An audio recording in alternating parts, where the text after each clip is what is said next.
네, 열린 예배 오신 여러분을 진심으로 환영합니다. 우리 서로에게 한번 잘 오셨다고 우리 환영의 박수 한번 하겠습니다. 잘 오셨습니다.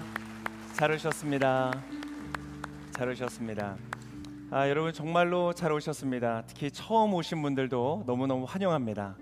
여러분 정말로 귀한 자리, 좋은 자리에 오셨습니다. 왜냐하면 하나님은 살아계시기 때문에 그렇습니다. 그리고 하나님은 자기를 찾는 사람에게 반드시 응답을 주시는 그러한 하나님이시기 때문에 그렇습니다. 오늘 이 자리에 오신 모든 분들이 그 좋으신 하나님을 만나고 경험하게 되시기를 축복합니다. 저희 10월을 맞아서 예수님으로부터 배우는 삶의 지혜를 듣고 있습니다. 오늘은 용서에 관한 이야기를 좀 나누려고 합니다. 용서.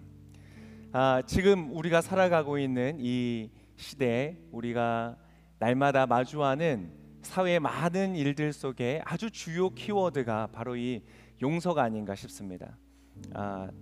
정확하게 말하면 용서의 반대말인 복수가 우리의 삶에 굉장히 많이 접하고 있는 단어가 아닌가 생각됩니다. 특별히 지금 이제 국제 정세를 흔들고 있는 팔레스타인의 그 지역의 분쟁 사건도 오랜 기간 동안 있는 복수심과 적개심이 그 안에 담겨져 있죠. 그리고 우리나라에도 보면은 그러한 이 복수에 관한 그러한 주제들이 굉장히 많은 사람들에게 주목을 받고 있는 것을 보게 됩니다. 오늘 이 복수에 대해서 또 용서에 대해서 우리가 귀한 하나님의 가르침을 또 배우게 될 텐데, 오늘 이 시간을 통해서 우리의 삶에 예수님께서 주시는 귀한 지혜가 있으시기를 축복합니다. 오늘 잠깐 기도하고 제가 말씀을 나누도록 하겠습니다. 하나님 감사합니다. 오늘 주님의 말씀을 향해서 귀를 기울입니다. 하나님 우리에게 응답하여 주시고 깨닫게 하여 주시고, 오늘 이 말씀이 우리의 삶에 얼마나 기쁘고 아름다운 복된 소식이 되는지를 귀하게 이해하고 경험하게 되는 시간 되도록 축복하여 주시옵소서. 이루실 주님께 감사드리며 예수님의 이름으로 기도합니다. 아멘. 최근에 이 더 글로리라는 드라마가 굉장히 인기를 끌었었죠. 그래서 학폭 또 가정 폭력에서 이루어지는 그 폭력에 대한 어떤 복수를 실행하는 그것이 굉장히 큰 인기가 끌었습니다. 그런데 사실 이것은 굉장히 좀 우리의 역사를 볼 때 이례적인 사건이라고 생각이 됩니다. 우리나라에 어떤 이 복수라는 것이 이렇게 많은 사람들의 공감대를 이루면서 관심을 받게 된 것이 그렇게 오래된 그 이슈가 아니라고 생각이 됩니다. 중국과 일본을 비교해서 우리나라를 보면 상대적으로 우리나라는 이 복수에 대한 어떤 관심이 그렇게 많지 않습니다. 제가 어렸을 때 이 무협지 혹은 중국 영화들을 이렇게 보면 꼭 그런 장면이 굉장히 많았던 걸로 기억이 납니다. 누군가를 만나서 나의 아버지의 원수, 내가 너를 처단하러 왔다. 자신의 평생을 들여서, 자신의 삶의 모든 것을 들여서 자신의 아버지의 원수 또는 스승의 원수, 이런 원수를 갚는 이야기가 중국, 일본 어떤 소설, 드라마, 영화에 굉장히 많은 소재로 사용되었었던 기억이 납니다. 근데 우리나라에서의 이 과거에 어떤 많은 사람들의 관심을 일으켰던 작품들에는 복수가 그렇게 강하지 않습니다. 어떤 작가의 글을 보니까 재밌게 비교한 것이 있는데요. 저희 나라로 우리나라에서 유명한 소설 중에 하나가 춘향전 아니겠습니까? 근데 이 춘향전에서도 보면 악인이 나옵니다. 이 사또가 나와서 춘향이를 괴롭히죠. 그래서 막 괴롭히고 하는데 나중에 복수를 이루게 됩니다. 근데 춘향이 사또에게 복수하는 방법, 또 이몽룡이 이 사또에게 복수하는 방법은 결투를 신청하거나 혹은 사또를 암살하거나 뭔가 무예를 갖고 와서 사또를 처단하는 그러한 일이 아닙니다. 어떻게 복수를 하죠? 그가 장원급제를 해서 법에 따라서 사또를 심판합니다. 법에 따라서, 사적인 감정의 복수가 아니라 법에 따라서. 우리나라는 그러한 요소가 굉장히 강합니다. 저는 그것이 굉장히 자부할 만한 우리의 정서라고 생각이 돼요. 그래서 우리 3.1 운동도 세계적으로 유례를 찾기 어려운 비폭력 평화 시위 아니었겠습니까? 우리를 무력으로 압제하는 사람들을 대해서 우리가 평화적으로 시위를 했다는 것은요, 굉장히 자랑스러운 일인데, 이것에 이제 기독교가 큰 영향을 주긴 했지만 그 이전에 우리나라가 갖고 있었던 어떤 그러한 정서와 무관하지 않다고 생각이 됩니다. 그래서 우리 복수라는 것이 우리에게 나라에 최근에 이렇게 강한 이슈가 되고 있고 많은 사람들에게 공감이 형성되고 있다는 것은 그렇게 좋은 현상만은 아닙니다. 분명히 어떤 공적인 곳에서의 법의 질서가 잘 이루어지지 않고 있다. 정당한 어떤 대가를 지불하게 되고 범죄에 대해서, 악에 대해서 그것이 해결되지 않는다는 사람들의 불만들이 그 밑에 저면에 깔려 있기 때문에 그렇습니다. 그래서 이 복수가 아주 주요한 이슈로 떠오르기는 하는데 이 복수라는 이슈를 다루기가 쉽지가 않습니다. 왜냐하면 그 안에는 정의를 향한, 정의를 갈구하는 어떤 인간의 선한 본성에서 나오는 욕구가 있고요. 그런데 그것만이 아니라 내가 받은 것보다 더 강하게, 복수라는 것은 늘 그렇지 않습니까? 내가 하나의 손해를 보았다고 해서 하나만큼 갚는 경우는 없죠. 보통 감정적으로 더 강하게, 그래서 나의 뭐 팔을 다치겠다거나 장애를 갖게 하면 그 사람의 생명을 앗는 어떤 이러한 피해 복수들이 이루어지기 때문에 내가 받은 것보다 더 많은 것들을 치르게 하는 어떤 그런 악한 본성에서 나오는 요소들도 있고, 그런 것이 섞여 있기 때문에 다루기가 쉽지 않습니다. 게다가 일방적으로 당하였던 어떤 손해나 피해나 폭력 같은 경우는 그 한 개인이 갖고 있는 감정적인 깊은 고통과 상처와 아픔들이 있기 때문에 이것을 이렇게 다루는 문제가 쉬운 문제가 아닙니다. 굉장히 복잡한 요소들을 가지고 있습니다. 자, 그러나 우리 사회 속에서는 이러한 이슈들, 또 전 세계적으로도 아주 중요한 이슈가 되고 있는데요. 그러면 이것에 관하여서 우리의 예수님께서는 과연 무엇이라고 말씀하시는가? 우리의 세상의 가장 지혜로운 말로서 우리에게 길을 제시할 수 있는 예수님은 과연 이 복수에 대해서, 용서에 대해서 무엇을 말씀하고 계시는가를 오늘 한번 말씀을 좀 들여다보려고 합니다. 그래서 오늘 우리가 만나볼 본문은 마태복음의 말씀인데요. 자, 이 말씀을 같이 한번 살펴보기 전에 예수님 과연 뭐라고 하셨을까 기대하기 전에 한 가지 좀 우리가 알고 들어가야 될 부분이 있습니다. 오늘 다루는 본문은 이 복수와 용서가 굉장히 복잡한 주제인 만큼 모든 것을 다루는 본문은 아닙니다. 그 어떤 배경이 있습니다.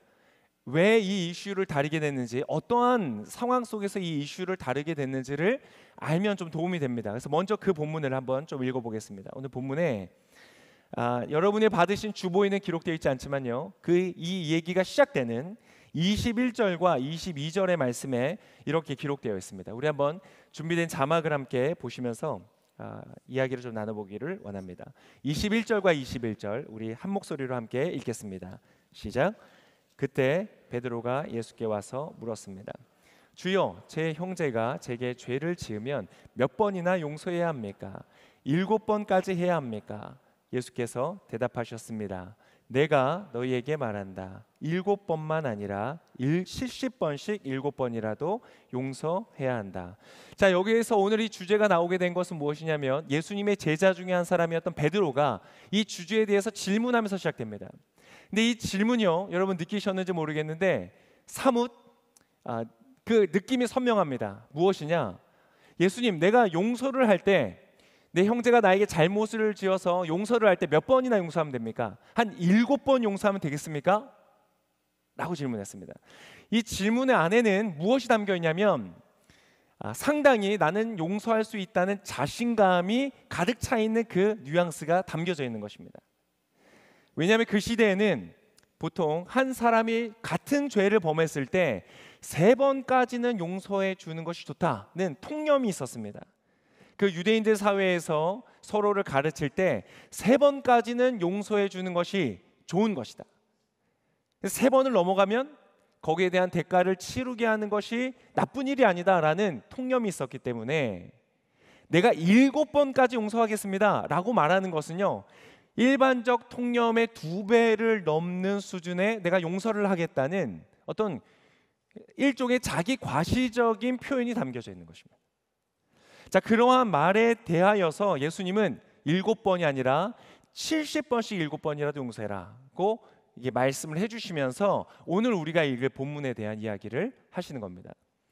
즉 개인적인 고통과 아픔, 누군가가 나에게 준 상처와 죄로 인하여서 아파하면서 용서와 복수 사이에 갈등을 하고 있는 어떤 사람에게 주시는 그러한 메시지가 아닌, 이 용서에 대해서 상당히 자신감을 가지고 질문을 하는 사람에게 대답하시는 것이다. 요 배경을 좀 알고 저희가 들어가면 좋을 것 같습니다.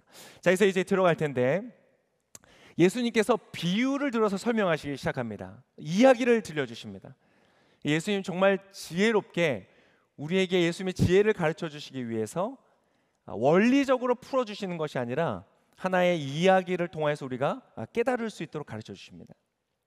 자, 근데 그 이야기를 우리가 잘 이해하기 위해서 그 이야기 속에 한 이야기를 먼저 읽고 전체를 한번 보려고 합니다. 28절에서 30절까지의 말씀을 한번 같이 읽어보겠습니다. 28절에서 30절까지의 말씀. 여러분 궁금하시죠? 저만 기대되는 거 아니죠? 네, 우리 기대하는 마음으로 예수님 과연 뭐라고 말씀하셨을까? 28절부터 읽겠습니다. 시작. 100데나리온 빚진 동료 종을 찾아냈다. 그는 동료의 멱살을 잡으며 빚진 돈을 갚아라 하고 말했다. 그의 동료가 무릎을 꿇고 애걸했다. 조금만 참아주게. 내가 다 갚겠네. 그러나 그는 참지 못하고 가서 빚을 다 갚을 때까지 동료를 감옥에 가두어 버렸습니다. 자, 오늘 한 종이 나옵니다. 한 사람이 나오는데 이 동료가 자기에게 빚진 돈이 있습니다. 그 돈을 갚으라고 했는데 돈을 갚지 않으니까 감옥에 넣었다는 이야기를 들려주시는 것입니다. 자, 여러분 이 이야기 보면 100데나리온을 빚졌다. 100데나리온은 100일간의 임금 정도, 1데나리온이 하루의 품삯이라고 보통 일반적으로 얘기합니다. 뭐 대략적으로 10만 원이라고 계산을 20만 원 정도로 계산을 해볼까요? 한 20만 원 하루에 번다고 생각하면 100데나리온은 2천만 원 정도 되는 돈입니다. 그러니까 2천만 원을 나에게 빌려갔습니다. 기한이 됐어요. 그래서 그 돈을 달라고 하는데 그 돈을 못 주는 겁니다. 분명히 갚겠다고 약속한 날이 왔음에도 불구하고 돈을 못 갚는 거예요. 그럼 그때에 이 주인이, 피해자가 돈을 선한 마음으로 빌려줬던 사람이 화가 나고 분노가 나는 것이 당연한 일일까요? 나쁜 일일까요? 헷갈리시나요? 그럼 저에게 일단 2천만 원 좀 빌려주시고 얘기해보면 이해가 쉬울 것 같아요. 여러분이 종에게도 나름의 인생의 여정이 있지 않겠습니까? 삶의 길이 있을 거예요. 그러니까 자기에게 필요한 돈이 있고 그 돈을 써야 되는 자리가 있을 것이에요. 좋은 투자 자리를 발견했을 수도 있고, 아니면 본인이 빚진 것을 갚아야 될 수도 있고, 뭔가 중요한 이슈들이 있을 수 있죠. 근데 약속을 지키지 않고 돈을 갚지 못하는 사람에게 화가 나는 것은 어떻게 보면 당연한 일입니다. 그럴 수 있죠. 그리고 어떻게 보면 조금은 좀 그럴 수 있지만 우리가 자세한 상황은 모르니까, 두 사람의 관계도 모르고, 자, 이 사람을 감옥에 넣었습니다. 돈을 갚을 때까지 너희 대가를 치러라. 여러분, 이 모든 것들은 사적인 감정에 의해서 흥분한 상태로 분노해서 사람에게 해를 한 것이 아니라 굉장히 합법적인 절차로서 이 사람을 감옥에 넣은 것입니다. 그러니까 여러분, 이 사람이 좀 그래도 너무했다라고 말할 수 있을지 모르지만 틀렸다거나 잘못됐다거나 뭔가 나쁘다고 말할 수 있는 상황은 아닌 것이죠. 근데 여러분, 이 이야기가 어떻게 보면 저와 여러분이 살아가는 우리의 이 세상, 이 우리가 살아가는 인생의 어떤 한계를 보여준다고 볼 수 있습니다. 우리의 관점입니다. 여러분, 우리가 용서와 복수를 생각할 때 늘 무엇을 생각하죠? 피해를 입은 나, 그리고 누군가 나에게 상처를 준 가해자를 생각합니다. 그리고 많은 사람이요, 내가 가해자로서 피해자에게 주었던 상처를 이렇게 생각하지는 않는 것 같아요.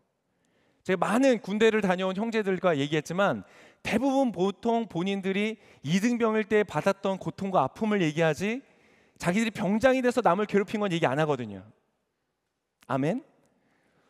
그런 얘기 들어보신 적 있어요? 내가 병장 돼서 막 후배들을 막 엄청 갈궜어, 이런 얘기는 별로 들어본 적이 없어요. 그러니까 우리가 일반적으로 생각할 때 피해를 받은 나, 그리고 나에게 상처를 준 그 사람을 생각을 하는 것이죠. 그래서 그 사람이 나에게 준 피해의 정도가 무엇인지를 생각합니다. 그리고 내가 그것을 감당할 수 있는 정도인지 아닌지를 계산하는 거예요. 그래서 그 사람에게 내가 어떻게 이것을 돌려줄 것인가를 고민하는 정도의 수준. 그래서 한 2천만 원이 아니라 한 2만 원 정도면 그래 내가 용서할 수 있다. 근데 저에게 오셔도 2만 원 안 빌려드립니다. 여러분, 그 정도는 내가 뭐 용서할 수 있어라고 흔하게 쉽게 넘어갈 수 있는 것도 있고, 어떠한 것은 절대 안 돼 이렇게 생각할 수 있는 것이죠.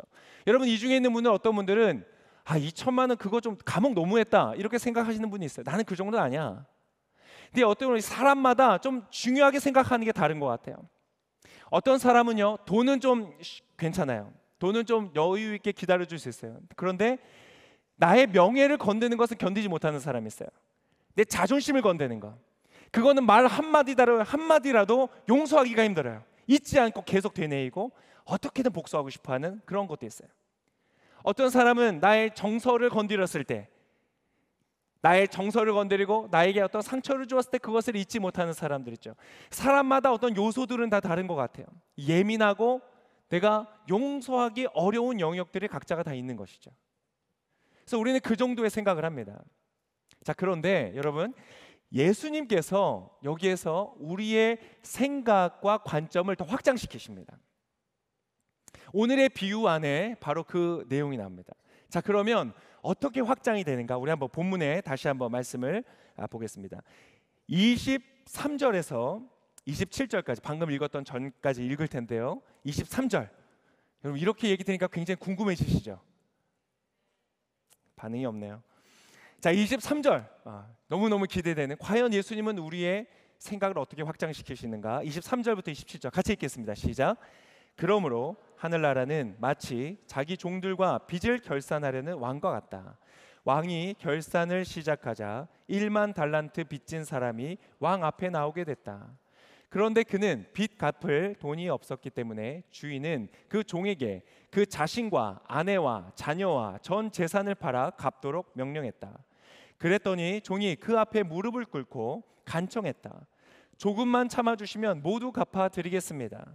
주인은 그 종을 불쌍히 여겨 그를 놓아주고 빚을 없애 주었다. 그리고 28절로 넘어갔죠. 그러나 그 종은 바깥으로 나가서 100데나리온 빚진 사람을 만난 것입니다. 찾아낸 것입니다. 자, 우리가 방금 들었던 2천만 원을 빚진 사람을 용서하기 어려워서 감옥에 넣었던 그 사람은 어떠한 사람이었는가? 다른 이에게, 그것도 왕이라는 어떤 존재에게 더 큰 금전적인 손해와 피해를 끼치고 있는 사람이었었다는 것을 발견하게 되는 것입니다. 어느 정도 금액이었는가? 1만 달란트다. 여러분, 한 달란트가요 6천 데나리온 정도가 된다고 합니다. 그러니까 1만 달란트라고 하는 것은 대략적으로 계산을 해보면요 15만 년의 연봉이라고 합니다. 15만 년이요. 15년의 연봉이 아니라 150년의 연봉이 아니라 15만 년 동안 내가 일을 해야지 벌 수 있는 돈이 1만 달란트라는 금액입니다.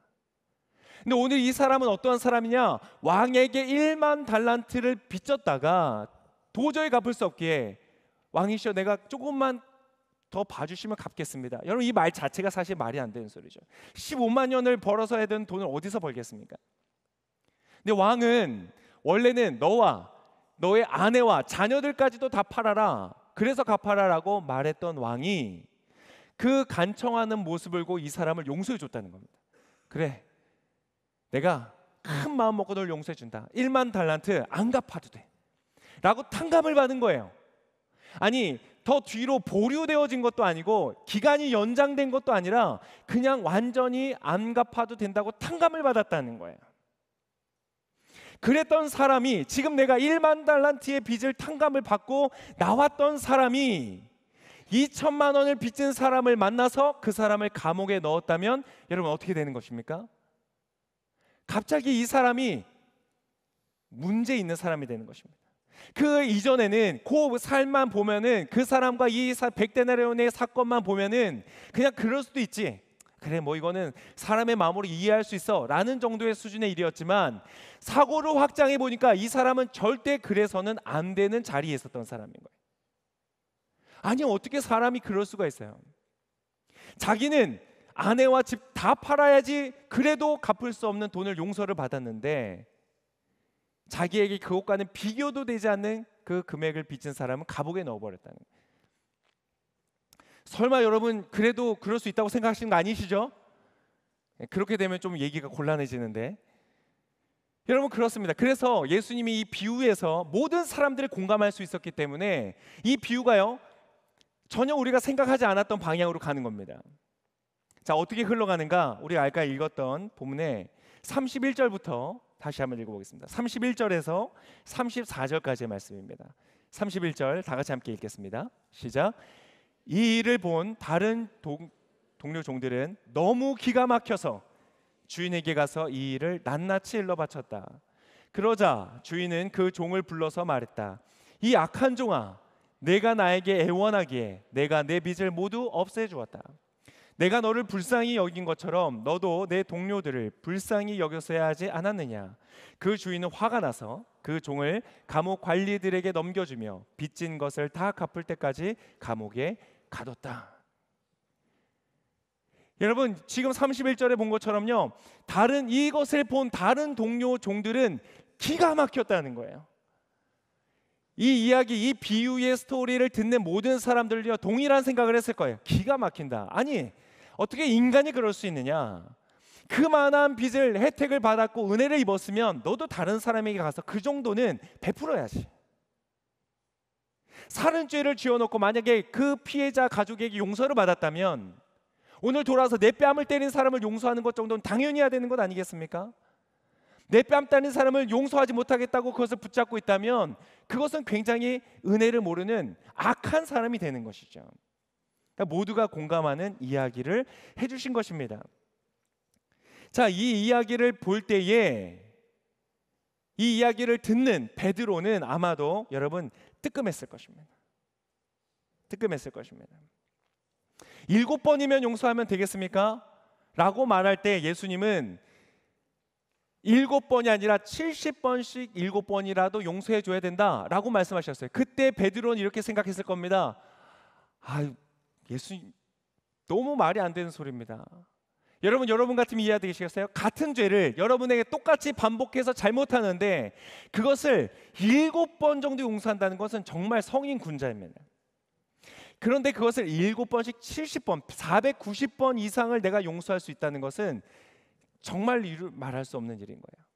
그러나 만약 이야기가 이 비유의 이야기와 같다면, 만약 내가 7번 정도 용서해도 되겠습니까? 라고 묻는 이 사람이 1만 달란트의 빚을 탕감받는 사람이라면 어떻게 될까요? 7번씩 70번이라도 용서해줘라 라는 말에 고개를 끄덕일 수밖에 없는 겁니다. 15만 년의 연봉이라니까요. 여러분 지금 너무 감이 안 오시는 건가요?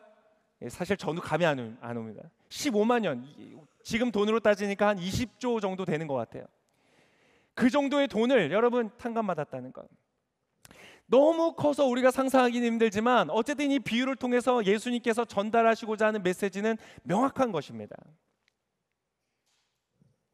여러분, 자, 그렇다면 이 비유가 여러분에게 좀 더 우리가 다가서려면 이 비유가 상징하는 것이 무엇인지를 알아야 됩니다. 그럼 약간 여러분 베드로가 받았던 충격을 여러분도 아마 경험하시게 될 겁니다. 이것이 무엇을 말씀하시는가? 이 비유가 무엇을 상징하는가? 여기에서 나오는 왕은 누구이고 100데나리온을 구워줬던 그 사람을 감옥에 넣었던 사람은 누구인가를 35절에서 이렇게 설명해 주겠습니다. 자, 35절의 말씀, 가장 충격적인 반전의 반전을 주는 메시지입니다. 같이 한번 읽어보겠습니다. 시작. 만일 너희가 진심으로 자기 형제를 용서하지 않는다면 하늘에 계신 내 아버지께서도 너희에게 이와 같이 행하실 것이다. 자, 여러분, 베드로가 물었을 때만 해도 내가 형제에게 7번 정도 용서해도 되겠습니까? 그 정도면 뿌듯한 겁니다. 자랑스러운 거예요. 괜찮은 거예요. 자랑할 만한 거예요. 예수님께서 7번씩 70번이라고 말했을 땐 예수님 말도 안 되는, 그건 말이 안 되는 소리예요. 예수님 그게 어떻게 그렇게 용서할 수 있어요? 그런데 이 비유를 들고 나서 깨닫게 되는 겁니다. 우리의 관점이 확장되는 겁니다. 지금까지는 피해자인 나와 나에게 가해를 한 그 가해자, 우리 둘 사람의 문제였어요. 두 사람이 얼마만큼의 피해를 끼쳤는가, 내가 얼마만큼 용서할 수 있는가의 개념이었어요. 그런데 예수님이 말씀하시는 거예요. 하늘에 계신 하나님이 있다. 너희가 지금 보지 못하고 있는 왕이라는 존재가 있다. 그런데 지금 그 용서에 관하여 묻는 너는 어떠한 사람이냐? 바로 그 왕에게 1만 달란트의 빚이 있다가 용서를 받은 사람과 같다. 그렇다면 너가 너의 형제를 7번이 아닌 7번씩 70번이라도 용서하는 것이 합당하느냐? 뭐라고 대답할 수 있을까요? 맞습니다, 예수님 이라고 말할 수밖에 없게 되는 것이에요. 이해가 되시죠? 좀 찝찝해요. 맞아요, 좀 찝찝해요. 여기서 중요한 질문은 이것입니다. 아니 목사님, 제가 15만 년의 빚을 졌었다고요? 저 그렇게 돈 많이 안 썼는데요? 저는 그렇게 잘못 안 했는데요? 그러면 여러분 성경에게 물어보는 겁니다. 하나님, 지금 이게 사실 굉장히 심각한 이야기인데, 왜냐하면 너희도 만약 그렇게 하지, 너희 형제들을 용서하지 아니하면 하늘에 계신 하나님께서 너희에게 똑같이 행하실 것이라고 말씀하셨다면 심각한 일인데, 내가 1만 달란트 빚졌던 사람이라고 말씀하시는 겁니까? 라고 하면 성경은 뭐라고 말하는지 아세요? Yes 라고 말합니다. 그 증거를 한 가지만 좀 보여드리겠습니다. 로마서에 이렇게 나옵니다. 신약 성경에 로마서라는 부분이 있습니다. 로마서 1장을 예수님에 대한 이야기를 시작하면서 1장에 우리들에게 이러한 모습들을 알려줍니다. 자, 18절의 말씀인데요, 제가 한번 읽어드리겠습니다. 18절 자막 한번 보여주세요. 하나님의 진노가 불의로 진리를 막는 자들의 모든 불경건과 불의에 대해서 하늘로부터 나타난다. 하나님의 진노가 불의로 진리를 막는 사람들, 여러분 생각해 보세요. 법정에서나 아니면 어떤 정치계에서나 경제 활동 속에서 진실하고 정직한 사람이 있습니다. 그 사람이 정직한 말, 진실한 말을 하는데 옆에서 거짓말을 자꾸 그 진실을 흐리면서 그 사람을 모함하고 그 사람에게 손해를 끼치고 피해를 끼친다면 악한 일입니까? 악한 일이죠. 거짓말로 진실을 흐리는 것은 악한 일입니다. 하물며 불의함을 가지고 진실을 뛰어넘는 진리 자체를 가로막고 있다면 얼마나 악한 일이겠습니까? 근데 그 일을 하는 사람들에게 하나님의 진노가 있다는 것입니다. 19절에 이렇게 됩니다. 이는 하나님을 알만한 것이 그들 가운데 분명히 드러나 있기 때문입니다. 하나님께서 그들에게 그것을 명백히 보여주셨습니다. 세상이 창조된 이후로 하나님의 보이지 않는 것들, 곧 그분의 영원하신 능력과 신성이 그분이 만드신 만물을 통해 명백히 보여 알게 됐으므로 그들은 변명할 수 없습니다. 여러분, 우리는 자연을 보고 우주를 보면 무엇을 느끼죠? 경이로움을 느낍니다. 경외감을 느껴요. 적어도 그 대상이 누군지는 알지 못하지만 감격하고 경이로워집니다. 여러분, 우주만입니까? 아니에요. 우리 세포 하나로 더 미시적이고 작은 세계로 깊이 들어가서 연구를 해봐도요, 감탄을 하게 돼요. 어떻게 이렇게 섬세하고 미세하고 완벽하게 만들어졌는가 경외하게 돼요. 바로 그 경외함이 어디를 향하는 것인가? 바로 이 우주 만물을 창조하신 하나님의 영원하신 능력과 신성이 그 안에 담겨져 있다는 것을 말하는 것이에요. 21절에 이렇게 말합니다. 그들은 하나님을 알면서도 하나님을 영화롭게 하지도 않고 감사하지도 않았습니다. 오히려 그들의 생각이 허망해졌고 그들의 어리석은 마음은 어두워졌습니다.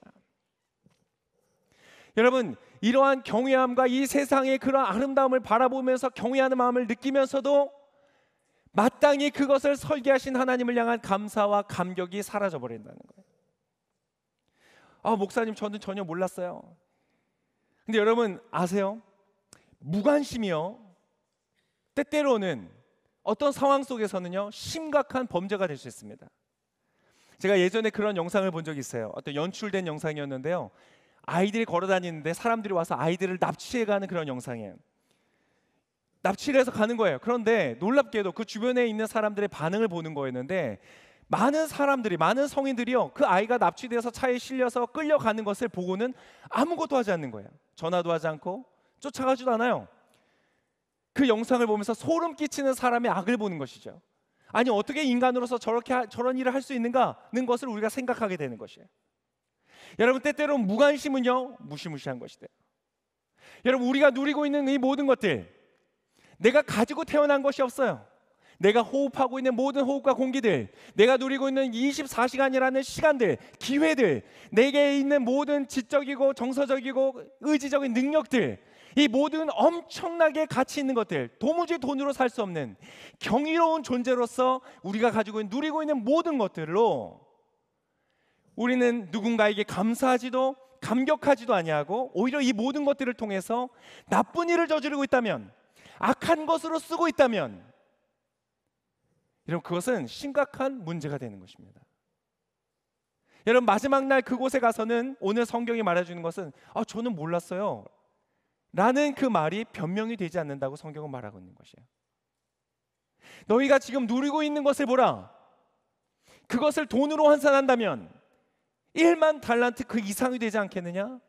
여러분 만약 여러분의 생명을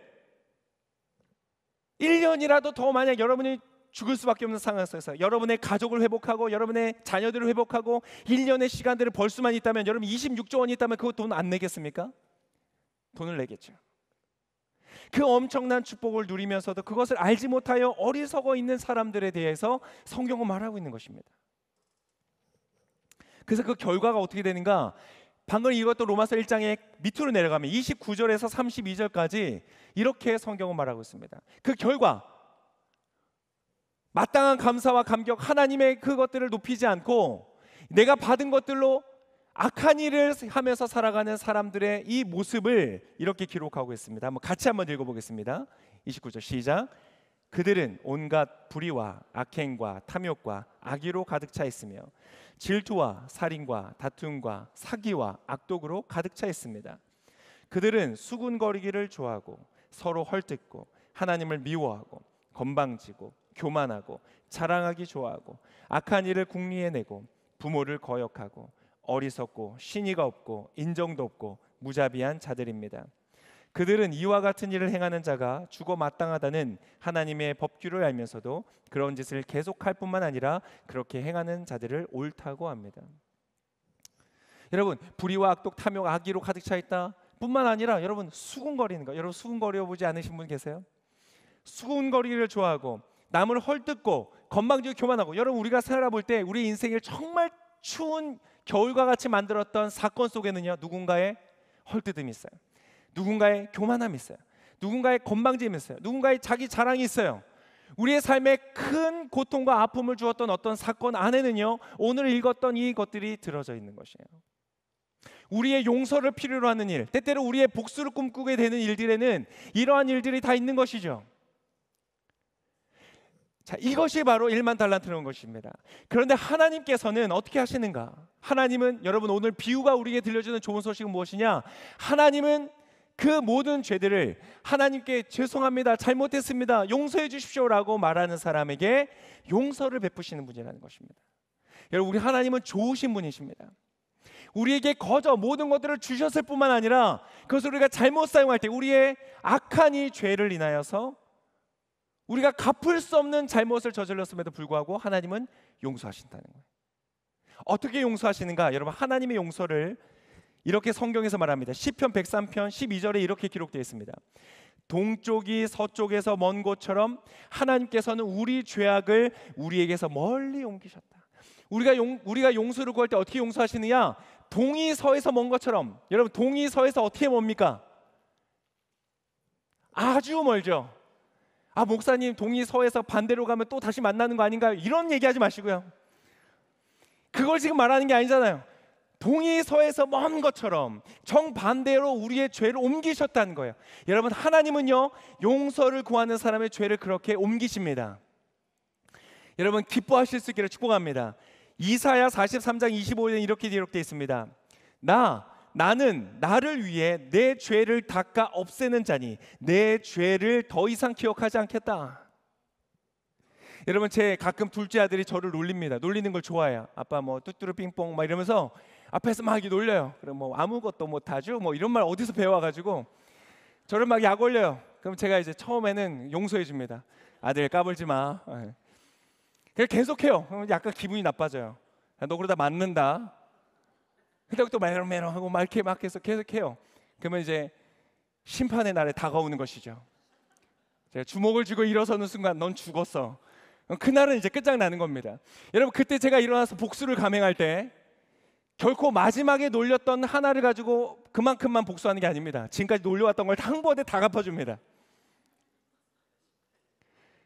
여러분, 기본적으로요, 카운트하는 것은 용서가 아니라는 것입니다. 한 번 봐줄게, 두 번 봐줄게, 7번 넘어갔어. 그래? 이제까지 7번 네가 한 그 모든 것을 갚아주겠다. 이거는 용서가 아니라는 거예요. 야, 7번씩 70번이라도 용서하라는 말을 예수님 어떻게 하실 수 있었는가? 하나님이 우리를 향해서 그렇게 용서하신다는 거예요. 여러분, 오늘 여러분의 죄를 회개한 적이 있는 분들은 자유함을 누리시기를 축복합니다. 동이 서에서 먼 것처럼 우리의 죄를 기억하지 않으신다는 거예요. 하나님은 그러한 분이시라는 거예요. 어떻게 이것을 감당하셨는가? 여러분, 교회마다 달려있는 십자가가 바로 그것을 보여주는 것이에요. 우리가 죽을 죄를 지고 우리가 많은 죄를 지었던 것을 예수님께서 십자가로 대신 대가를 다 지불했기 때문에 공의로우신 하나님이 합법적으로 우리를 용서하실 수 있게 됐다. 그러한 용서를 받게 된다는 것입니다. 여러분, 그 용서를 받게 된 모든 분들은 여러분 기뻐하시고 자유를 누리시기를 축복합니다. 더 이상 하나님께 빚을 갚을 필요가 없는 것입니다. 그러나 혹시 이 가운데 저는 아직 그 빚이 있는지 모르겠는데요 라고 하시는 분들은 여러분 깊이 생각해 보시기를 바랍니다. 만약 이 모든 말씀이 사실이고 여러분이 죽은 다음에 더 이상 돌이킬 수 있는 기회가 닫혀진 다음에 심판자이신 왕이신 하나님 앞에 갔을 때 여러분이 정말로 15만 년의 빚을 지고 있었던 사람이라는 것을 알았다면, 그러면서도 불구하고 나에게 해를 행하였던 사람들을 용서하지 않고 그들에게 복수하고 대가를 치르겠다면 여러분 심각한 사태를 맞이하게 되는 것입니다. 오늘 예수님은 그것을 향하여서 우리에게 경고하시는 것입니다. 그러나 동시에 여러분, 그러나 이것을 다시 한번 기억하십시오. 이것은 개인적인 상처와 아픔을 가지고 용서와 복수 사이에 갈등하고 있는 사람에게 구체적인 실행 방침으로 가르쳐 주시는 말씀이 아닙니다. 그것은 훨씬 더 섬세하고 훨씬 더 조심스러운 접근이 필요합니다. 이것은 용서를 강요하거나 협박하는 말씀이 아닙니다. 혹은 여러분이 어떤 법적인 공방을 하거나 법적인 대응을 하거나 어떤 그러한 일을 해서는 안 된다는 것을 말씀하시는 것도 아닙니다. 혹은 누군가 여러분에게 지속적으로 반복적으로 악한 일을 행하고 있을 때 그것을 다 허용해야 된다는 말도 아닙니다. 이것은 용서와 복수를 생각할 때 더 큰 관점에서 우리가 바라볼 수 있도록 하는 것입니다. 용서에 대한 우리의 마음의 태도를 말씀하고 계신 것입니다. 너가 1만 달란트 빚진 자인데 하나님으로부터 그것을 용서받았다면, 물론 지금 너가 고통스러울 수 있고 괴로울 수 있고 미칠 것 같고 너무나 고통스러운 그 누군가의 악을 다루면서 고통 가운데 있을 때 과연 너는 무엇을 선택하겠는가? 우리에게 훨씬 더 큰 관점으로 용서와 복수를 가르치고 계시다는 것입니다. 여러분, 기본적으로 우리가 용서와 복수라는 것을 생각할 때 우리는 알아야 됩니다. 내가 받은 용서의 무게를 알아야 됩니다. 우리 이곳에 예수님을 믿는 분들, 받은 용서의 무게를 알아야 됩니다.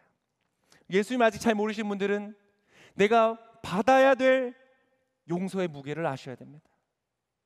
하나님의 일뿐만 아니라 내가 살아오면서 잘못했던 수많은 사람들, 나 또한 용서가 필요한 사람이라는 것을 깊이 있게 아는 것이 필요한 것이죠. 바로 오늘 예수님의 비유를 통하여 그것을 말씀하시는 것입니다. 그러면 더 깊은 것들을 우리가 이해할 수 있게 됩니다. 그리고 조금 더 과장해서 여러분 말한다면 용서할 수 있게 되어집니다. 여러분, 이러한 놀라운 이 사실이 여러분 삶 속에서 경험되어지실 수 있기를 축복합니다. 그리고 바로 이 하나님의 가르침과 원리가 여러분과 제가 살아가는 이 사회 속에 더 깊이 스며들게 되기를 원합니다.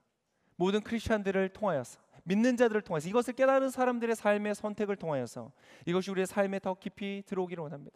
정의를 갈구하면서 동시에 화해와 평화와 화평을 회복을 꿈꾸고 있는 이 사회 속에 진정 이것을 이룰 수 있도록 하는 이 예수 그리스도의 놀라운 가르침이 우리 사회 속에 더 깊이 들어와서 진정한 공의를 세울 뿐 아니라 용서와 회복이 이루어지는 놀라운 역사들이 저와 여러분이 살아가는 이 대한민국 사회 가운데 더 깊이 새겨지기를 소망합니다.